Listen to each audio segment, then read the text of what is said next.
सबसे पहले सुधांशु जी आपके पास आते हुए, लेकिन आज भी सुप्रीम कोर्ट का फैसला आया है, उसके बाद भी हमने सुना है बार बार जो विपक्ष के नेता हैं वो ईवीएम को लेकर अपनी शंका जाहिर कर ही रहे हैं।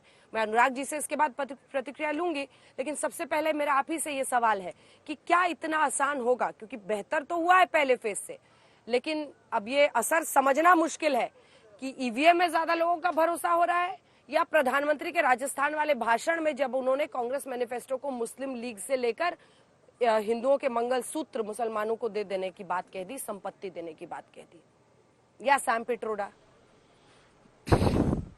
देखिए, सभी लोग अपना अलग अलग मंतव्य रखने को स्वतंत्र हैं, परंतु एक बात सकारात्मक है कि अगर पिछले चरण के मुकाबले इस चरण में एक सिग्निफिकेंट दृष्टि से अधिक मतदान दिखाई पड़ रहा है तो एक पॉजिटिव चीज है। और मैं मानता हूं कि प्रधानमंत्री जी ने जो विषय रखे हैं, जो आह्वान किया, और आज भी प्रधानमंत्री जी ने कहा कि वोट सबको जरूर दें, जिसको भी आपको उचित लगे वोट दें, तो मुझे लगता है कि देश की जनता में भी एक जागरूकता आई है और उनके सामने पिछले चरण और इस चरण के बीच में बहुत सारी तस्वीर बहुत स्पष्ट हो गई है।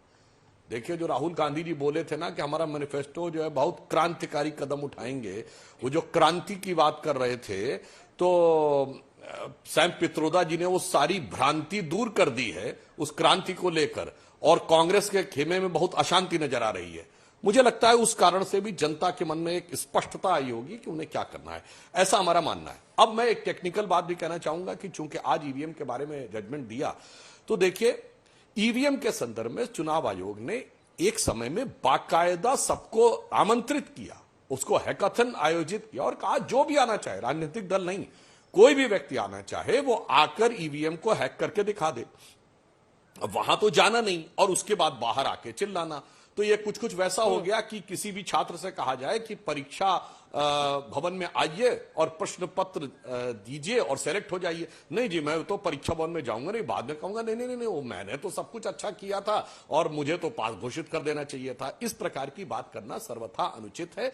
और मैं ये भी कहना चाहूंगा, जो मैं अंजना जी आपके कार्यक्रम में कई बार कह चुका हूं, ईवीएम पे सवाल उठाने वाले कितना अद्भुत सवाल उठाते हैं कि पंजाब में ईवीएम अच्छा काम करती, हरियाणा में गड़बड़ हो जाती है, हिमाचल में अच्छा काम करती, उत्तराखंड में गड़बड़ हो जाती है, दिल्ली में अच्छा काम करती, यूपी में गड़बड़ हो जाती है, राजस्थान और छत्तीसगढ़ में 2018 में सही काम करती, 2023 में गड़बड़ हो जाती है, और कर्नाटक में 2018 में गड़बड़ थी मगर आश्चर्यजनक रूप से 2023 में बहुत अच्छी हो जाती है। फिर तेलंगाना बंगाल में बहुत अच्छा काम करती है, फिर गुजरात महाराष्ट्र में गड़बड़ हो जाती है, तमिलनाडु में लगातार अच्छा काम करती है और उसके बाद असम में गड़बड़ हो जाती है। मुझे लगता है इस प्रकार के बचकाने और छिछोरे तर्क देना और कुछ नहीं है, अपनी अवश्यंभावी पराजय की भूमिका निभाना है।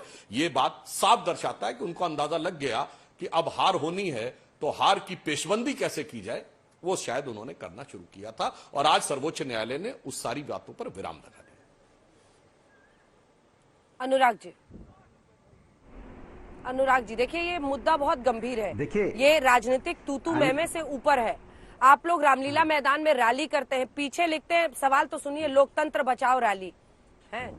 चुनाव आयोग का ये कहना है कि सुप्रीम कोर्ट का फैसला हमारे पक्ष में आया है, हम उसका स्वागत करते हैं। अब ये कॉन्स्पिरेसी थ्योरीज बंद करें लोग, क्योंकि इससे मतदाता के मन में तरह तरह की शंकाएं और भ्रम पैदा होते हैं, वो भ्रमित होते हैं, वोटिंग परसेंटेज घटती है। लोकतंत्र को इससे बड़ा डिससर्विस क्या किया जा सकता है? क्या सुप्रीम कोर्ट का फैसला आने के बाद कम से कम आप लोग ईवीएम पर शक पैदा करना बंद करेंगे? अगर किसी उम्मीदवार को शिकायत है तो ईसी को रखना है 45 दिन तक मतपेटी, वहां पर उनको जांच के लिए उसे खोलना पड़ेगा। ये तमाम सुविधाएं मिलने के बाद क्या अब ये आरोप बंद होंगे? देखिए अंजना जी, एक चीज मान के आप चलिए कि भारतीय जनता पार्टी कितनी खूबसूरती से झूठ बोलती है। आज सुधांशु जी सत्ता पक्ष में, उनकी आवाज बदल गई है। अब कैसे आवाज उनकी बदली? यही सुधांशु जी को याद होगा 2010 में जीवीएल नरसिम्हा राव ने किताब लिखी थी ना, जिसमें आडवाणी ने क्या लिखा था कि जर्मनी सबसे एडवांस टेक्नोलॉजी वाला देश है, वहां भी ईवीएम यूज नहीं होता है। दूसरी लाइन उन्होंने लिखी थी कि अमेरिका में 50 स्टेटों में 32 स्टेटों में ईवीएम का इस्तेमाल नहीं होता है। तो ईवीएम पे सवाल किसने उठाया था? सबसे पहले आडवाणी जी ने उठाया था, और आज आप उनको भूल गए। हाँ, वो बात दूसरी मार्गदर्शक मंडल में आपने डाल दिया है, तो भूल तो जाएंगे ही आप तो वो सब भूल चुके हैं जो भारतीय जनता पार्टी पहले कहती थी। भारतीय जनता पार्टी ने क्या क्या कहा था पहले? भारतीय जनता पार्टी पहले मुद्दे क्या होते थे? पहले भारतीय जनता पार्टी के मुद्दे होते भ्रष्टाचार। अंजना जी, अगर मैं झूठ बोल रहा हूं तो पकड़िएगा, भ्रष्टाचार। और आज मुद्दा क्या हो गया? भ्रष्टाचारियों को अपने साथ ले आना, उनको पाक साफ कर देना। यही भारतीय जनता पार्टी का मुद्दा क्या होता था? परिवारवाद। आज भारतीय जनता पार्टी का मुद्दा परिवारवाद नहीं है, क्योंकि परिवारवादियों के साथ वो सत्ता चला रहे हैं, हर जगह परिवारवादियों के साथ सत्ता चला रहे हैं, और परिवारवादियों के साथ कि उन्होंने कितनी टिकटें दी हैं इसमें हमें कहने की जरूरत नहीं है। दूसरा सवाल, ये क्या कहते थे उस समय? महंगाई बहुत है। भैया, मंगलसूत्र छीनने का काम किसने किया है? दिल पे हाथ रख के बोलिएगा सुधांशु जी। 28,000 रुपए पर तोला मिलता था सोना, आज 80,000 रुपए पर तोला है। ना किसान सोना खरीद सकता है, ना आम जनता खरीद सकती है, ना गरीब खरीद सकता है। कौन खरीद रहा होगा? धन्ना सेठ लोग खरीद रहे होंगे, जिन पे 80,000 तोला खरीदने की जिनकी ताकत होगी। किसने छीना है ये हक? आपने छीना है। आप अपनी कमजोरी छिपा रहे हैं। नोटबंदी से किसने छीना था यह हक? नोटबंदी जब आपने की थी, आपने नोटबंदी में कहा था आतंकवाद खत्म हो जाएगा, काला धन खत्म हो जाएगा, लेकिन क्या हुआ? उन जो घरों में जो महिलाएं रहती थी, उनका जो अपना जरूरतमंद का पैसा था, वो भी सब छीन के आपने निकाल लिया। आपने छीना है, आपने छीनने का काम किया है। चाहे रेलवे हो तो आपने प्राइवेटाइज किया, चाहे एयरपोर्ट हो तो प्राइवेटाइज किए, एयरलाइंस हो तो प्राइवेटाइज किए। आपने जितनी यहाँ पब्लिक सेक्टर यूनिट थी, कितनी आपने पीएसयू को प्राइवेटाइज किया है। क्यों आप छीन रहे हो? दे कुछ नहीं रहे आप जनता को। जनता को दे रहे हो तो पता है क्या है? आप नफरत की राजनीति। क्योंकि आपको पहले चरण में हार का पता चल गया, तो आप समाज के अंदर एक नफरत की राजनीति फैलाना चाहते हो। आप बार बार मन से नफरत की बात करते हुए हिंदुस्तान है, हिंदुस्तान में हिंदू मुस्लिम सिख ईसाई सब एक है, और आप इसमें डिवाइड एंड रूल करने की कोशिश मत कीजिए। आपको जनता ने दिखा दिया पहले चरण में, दूसरे में भी दिखाने जा रहा है। इसलिए सुधांशु जी, मुद्दों पर रहिए। आप मुद्दों पे बात नहीं करते। अनुराग जी को मेरी आवाज पहुंच रही है ना? अनुराग जी, इनको मुद्दे आपने तमाम अपनी बातें कह ली, मेरे सवाल का एक जवाब दे दीजिए।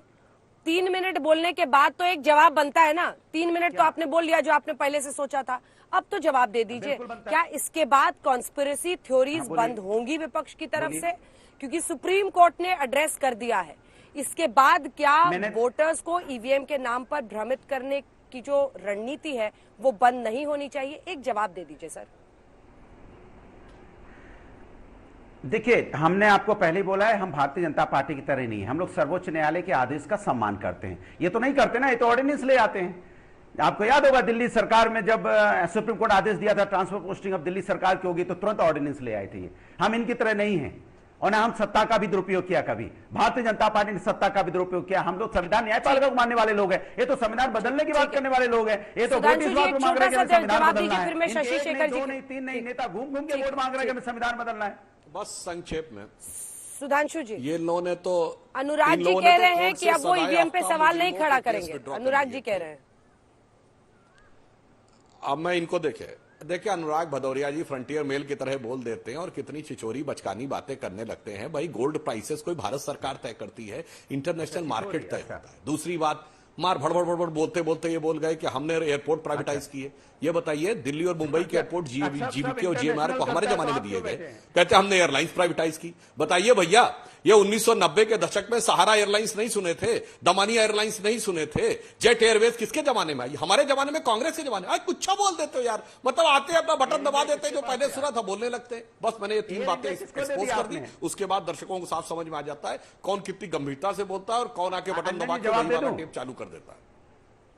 हाँ, कितने एयरपोर्ट आपने? लखनऊ एयरपोर्ट किसको दे दिया आपने, जरा बताएंगे? लखनऊ एयरपोर्ट किसको दे दिया? पोर्ट आपने किसको दे दिया? इंडिया एयरलाइंस आपने किसको दे दी? जरा बता दीजिए आप, इंडिया एयरलाइंस आपने किसको दी है? तो आपने कितने हमारे जो एयरपोर्ट थे, जो गवर्नमेंट के एयरपोर्ट थे, आपने प्राइवेट के हाथों में दे दिए? क्या जीएमआर, हम आपसे पूछ रहे हैं, जीएमआर पहले गवर्नमेंट के पास था? जीएमआर प्राइवेट, यहाँ प्राइवेट एयरपोर्ट शुरू से था, बना था प्राइवेट, आज भी प्राइवेट है। आपने गवर्नमेंट एयरपोर्ट को प्राइवेट एयरपोर्ट को दे दिया, जैसे लखनऊ का एयरपोर्ट आपने प्राइवेट के हाथों दे दिया। क्यों दे दिया भाई? आपने रेलवे की जो यहाँ पे आप देखो रेलवे का प्राइवेटाइजेशन दिया, क्यों दिया भाई आपने? मैं सवाल आपसे सीधा सीधा, तो आप उसका जवाब नहीं देते। एक लाइन, अंजना जी फिर भदौरिया जी भड़बड़ाते हुए बोल गए कि दिल्ली का एयरपोर्ट तो बना ही प्राइवेट था, प्राइवेट को दे दिया। अरे भगवान, दिल्ली का एयरपोर्ट अंग्रेजों के जमाने से बना हुआ, आप कह रहे प्राइवेट था? तो गजब कुछ भी बोल देंगे आके और फिर उसको जस्टिफाई करने लगेंगे।